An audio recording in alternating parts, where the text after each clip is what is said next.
안녕하세요 여러분, 뼈대 있는 최닥터 인본병원 대표원장 최덕현입니다. 네. 오늘은 젊은 사람들한테서도 흔히 보이는 슬개대퇴증후군이라는 것에 대해서 이야기를 좀 해보려고 해요.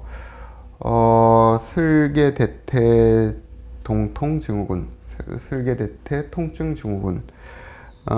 좀 익숙치 않은 질환명일 텐데 사실은 굉장히 흔합니다. 흔히 많이 보이고 별거 아닌 무릎 통증으로 생각하고 넘어가는 경우들도 많고, 하지만 이제 그 중에는 꽤 오랜 시간 별거 안 했는데 또 계속 아프다라고 호소하는 환자들도 많고, 좀 설명을 좀 해드리고 조금 예방할 수 있는 방법들은 좀 찾아서 예방을 해서 환자분들이 많이 호전이 있었으면 좋겠습니다. 기본적으로 슬개대퇴증후군은 우리가 무릎이라고 하면, 자, 이게 무릎에 대한 모형인데요. 환자분들이 무릎이 아파요 그러면 이제 무릎 이 앞쪽이 아프다라고 얘기들을 많이 해요. 앞쪽도 무릎이고 요 안쪽도 무릎이고 바깥쪽도 무릎이고 요 뒤쪽도 무릎이에요. 사실은 요 무릎이라는 관절을 우리 몸이 다 쓰면서 무릎이 움직이는 거기 때문에 여기저기가 통증이 생길 수 있는데, 각각 부위마다 주로 통증을 일으키는 구조물들이 좀 다른데, 슬개대퇴증후군은 주로 이 앞쪽 통증이에요. 무릎 앞쪽의 통증.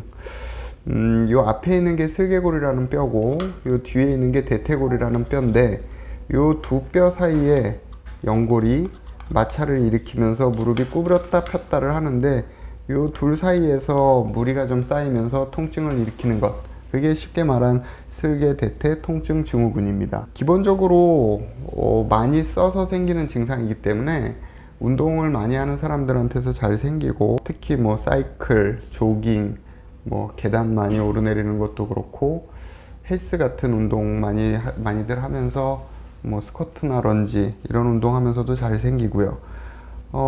많은 경우에 생길 수 있어요. 등산을 해도 생길 수 있고, 너무 많이 걸어도 그렇고, 흔히들 생기고 또 흔히들 쉽게 휴식을 취하면 좋아지기도 하는데, 그 중에 일부가 통증이 좀 지속이 되면서 오랜 시간 동안 시달리게 되기도 하죠.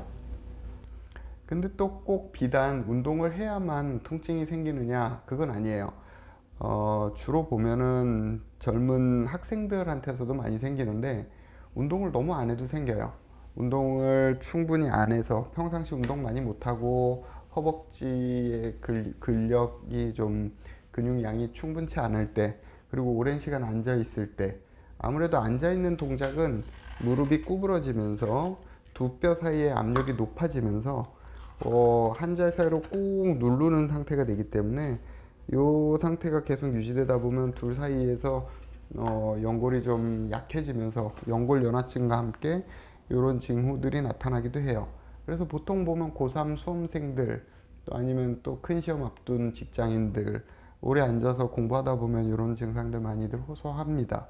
그래서 많이들 아파하는 경우들이 있고, 당연히 이제 스쿼트 하고 나서 아프다고 하는 사람들이 제일 흔하고, 등산 갔다 왔더니 아파요. 예전에는 등산 다녀와서도 2, 3일 아프면 2, 3일 쉬면 좋아졌는데 요즘에는 일주일째 아파요. 이런 사람들도 있어요. 이게 결국은 호전이 됐다 하더라도, 증상이 가라앉았다 하더라도 완전히 회복이 된 게 아니라 연골에 어느 정도 무리를 남기고 있는 경우들이 있기 때문에, 모르고 지내는 경우들이 있기 때문에 그런 증상들이 누적이 되면서 다른 2차적인 문제들을 일으키는 경우들이 많습니다. 말씀드렸던 대로 이 앞쪽의 통증이에요. 이 앞쪽의 통증인데, 통증의 양상은 다양해요. 시큰하다, 욱신하다, 묵직하다, 찌릿하다, 앉았다가 일어설 때 아프다, 계단 오르내릴 때 아프다, 잠깐 아프고 만다, 오래 한 자세로 서 있을 때 아프다, 다양한 증상들을 호소를 합니다. 나이에 따라서는 조금 나이가 좀 있으신 분들은 물이 차거나 여러 가지 부수적인 징후를 일으키는 경우들도 많고요. 젊은 사람들은 물이 차는 경우까지는 흔치는 않고 아프다, 그냥 아픈 정도로만 호소하는 경우들이 많죠. 그래요. 다리를 꼰다는 자세도 무릎을 구부리는 것과 연관이 있고, 구부리지 않으면 꼴 수가 없죠. 그리고 구부리게 되면 이게 뭐 포개졌던 따로따로 놓던 이 두 뼈 사이의 압력은 높아질 수밖에 없어요. 90도 구부릴 때 더 구부리면 더 강한 압력이 가해지고, 더 구부린다라는 게 양반다리를 하거나 바닥에 무릎을 꿇고 앉는다거나 아니면 의자에 앉아서도 양반다리를 하고 앉는 습관을 갖고 있는 친구들이 있으면 더 슬개골과 대퇴골에 압력을 증가시킬 수밖에 없어요. 압력을 주는 상황들을 피해야 돼요. 두 뼈가 눌리게 해주는 그런 상황들은 피해야 돼요. 그러니까 한 자세로 너무 오래 앉아 있는다든지 쪼그려 앉고 양반다리를 오래 하고 있는다든지 그런 상황들은 좀 피하는 게 좋고, 기본적으로 그래도 어쩔 수 없이 의자에 오래 앉아 있는 사람들은 자세를 자꾸 바꿔주면서 스트레칭 해주는 게 필요하고, 그 다음에 이제 결국 중요한 건 이 허벅지 근력의 밸런스이기 때문에 틈틈이 대퇴근, 이 허벅지 쪽의 근육들을 강화시켜 줄 수 있는 운동 해주는 게 좋습니다. 권장하는 건 실내 자전거, 수영, 평지 걷기 이런 거고, 피해야 될 거는 쪼그려 앉는 거, 계단 오르내리는 거, 스쿼트나 런지, 등산하는 거 이런 것들은 좀 피하는 게 좋겠죠. 그렇게 관리를 했는데도 계속 아프다, 그럼 꼭 병원을 찾아봐야 되고요. 이게 이제 문제가 뭐냐면 전혀 구조적인 이상이 없이 그런 사용에서의 잘못으로 아파하는 경우들이 대부분이지만, 개 중에는 구조적인 취약성을 갖고 있는 사람들이 있어요. 이 슬개골과 대퇴골, 거기에 이제 이 정렬이라는 게 있는데, 이 무릎뼈는 결국 이렇게 오목한 또랑이 형성되어 있고, 그 또랑을 타고 슬개골이 움직이게 돼 있는데, 요 슬개골이 움직이는 방향들, 사람들은 이제 생긴 모양이 다 다르듯이 다리의 정렬도 좀 다르고, 요 지금 또랑의 방향과 이 근육을 양옆에서 슬개골이 움직이는 걸 잡아주고 있는, 양옆에서 잡아주고 있는 인대의 강도도 좀 달라서 좀 삐뚤어 있는 사람들도 있고, 뼈랑 뼈 사이에 뭐가 끼어 있는 사람들도 있고, 연골이 좀 요 밑에 쿠션 역할을 해주는 지방이 좀 기능 이상인 사람들도 있고, 이런 구조적인 이상으로 다른 사람보다 그런 자극들을 더 크게 받아들일 수밖에 없는 사람들이 있어요. 그런 사람들은 그런 구조적인 문제를 해결을 해줘야지만 좋아지는 경우들도 있습니다. 그래서 내가 별거 안 하고 이렇게 관리를 잘했는데도 계속 아프다, 그럴 때는 꼭 정밀 검사를 해서 다른 문제가 없는지도 확인을 해봐야 될 필요가 있어요. 소리요. 자, 소리는 나요. 많은 사람들이 납니다. 우리 손에도 이렇게 두둑하면 소리가 나는 것처럼 소리는 날 수 있어요. 모든 소리가 다 나쁜 것이냐? 그렇진 않아요. 일단 기본적으로 소리의 원인은 찾아내기가 어렵습니다. 그리고 소리가 난다고 해서 무조건 다 나쁜 건 아니에요.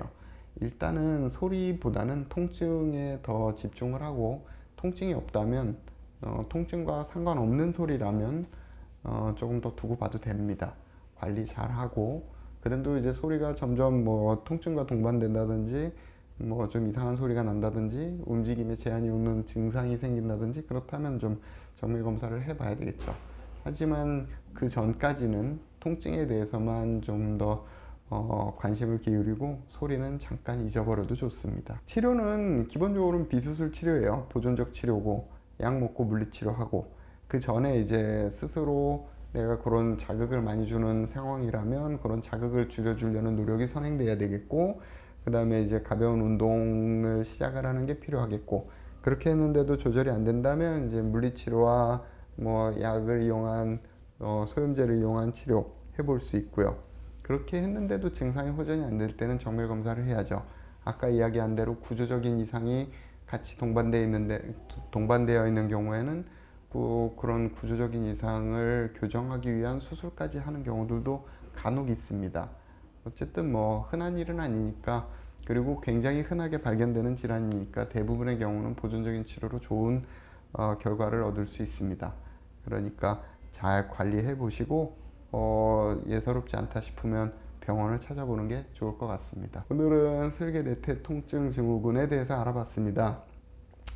말씀드린 사항들 잘 이해하셨길 바라고, 잘 관리하시고 적당한 운동과 적절한 운동과 관리를 통해 건강한 생활 유지할 수 있었으면 좋겠고, 그게 잘 안 되면 꼭 병원을 찾아서 의사와 잘 상담하셔서 최적의 치료 방법을 찾아서 치료를 잘 받았으면 좋겠습니다. 감사합니다.